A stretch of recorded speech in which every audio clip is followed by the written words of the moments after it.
time. You're I happy don't being... have the time, but I'm not necessarily happy being single.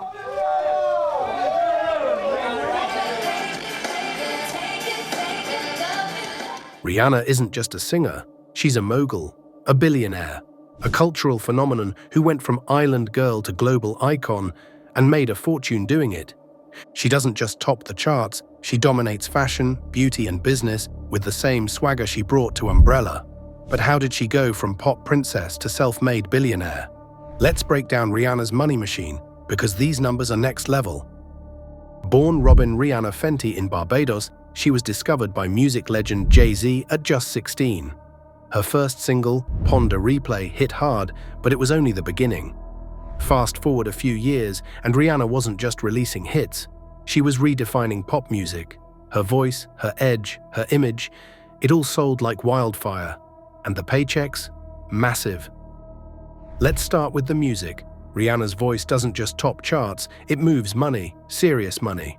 Let's start with the singles, because every time Rihanna drops a song, it doesn't just trend, it turns to gold, sometimes platinum, sometimes diamond. Her breakout smash Ponder Replay launched her into stardom, earning around $4 million in combined radio play, digital sales, and sync licensing. Not bad for a debut, but then came SOS in 2006, a #1 hit that earned $6 million and got picked up in commercials, films, and sports broadcasts. It was Rihanna's first taste of global domination. And then, Umbrella, The Storm, the cultural reset. That track didn't just rule the summer of 2007, it brought in a jaw-dropping $15 million, plus through sales, airplay, licensing deals, and product tie-ins. It made Jay-Z's investment in Rihanna look like the best decision of the decade. Still, that was just the opening act. Don't Stop the Music came next, pulling in $9 million, thanks to its viral longevity and being a favorite for sync deals and workout playlists years after release. Then Disturbia stormed the charts, certified triple platinum, earning roughly $10 million, with endless rotation in clubs, playlists, and Halloween parties ever since. And then came We Found Love, a monster, over 10 million copies sold globally. Add in syncs, streams, and radio revenue, and you're looking at $20 million plus for that single alone.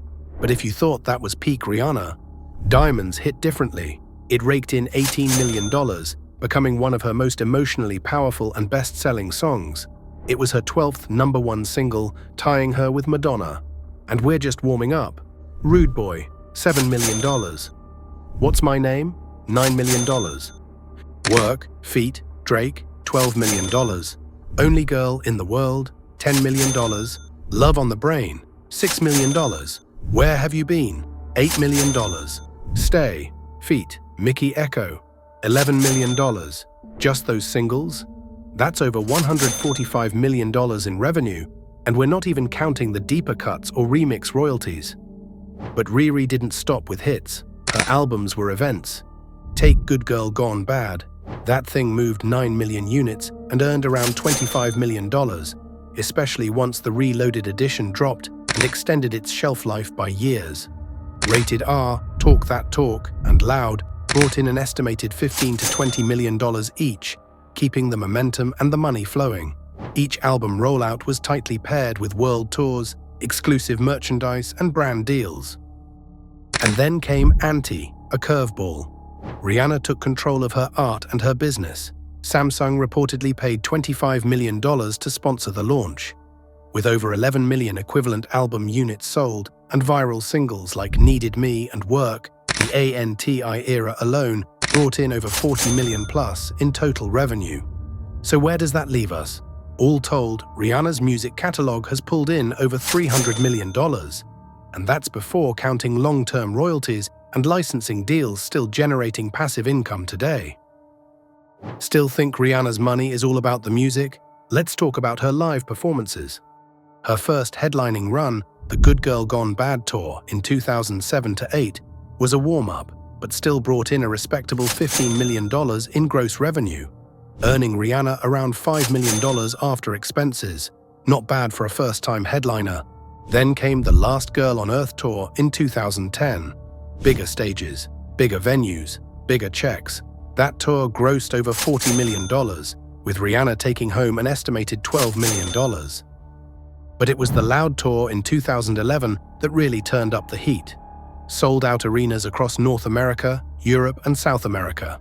Gross earnings, $90 million. Rihanna's personal cut, around $30 million. Still think touring is just a side hustle. Diamond's World Tour in 2013 was her true coming-of-age moment as a live artist. With 96 shows worldwide, it became one of the highest-grossing tours by a female artist that year, pulling in a stunning $140 million. Rihanna pocketed about $50 million once the dust settled. And just when you thought she'd peaked, Anti-World Tour in 2016 was more intimate, more personal, but still massive. It grossed $110 million, with Rihanna banking around $40 million. From stadiums in Europe to arenas across the US, every stop was a cash machine. Let's not forget her festival appearances and private gigs. She's performed at Coachella, iHeartRadio, and corporate events for brands like Samsung and Google, reportedly charging upwards of $1 million per set. And in 2023, Rihanna returned to the stage in the biggest way possible, the Super Bowl halftime show. She didn't even get paid for it, but her Fenty Beauty sales spiked $5 million in 24 hours. That's what we call performance power. But if you thought touring was where she peaked financially, think again. Because the real empire was still loading. Enter Fenty Beauty. Launched in 2017, her makeup brand didn't just disrupt the beauty industry, it revolutionized it. With 40 foundation shades from day one, Fenty was more than inclusive. It was visionary. The result? Over $100 million in sales in its first 40 days.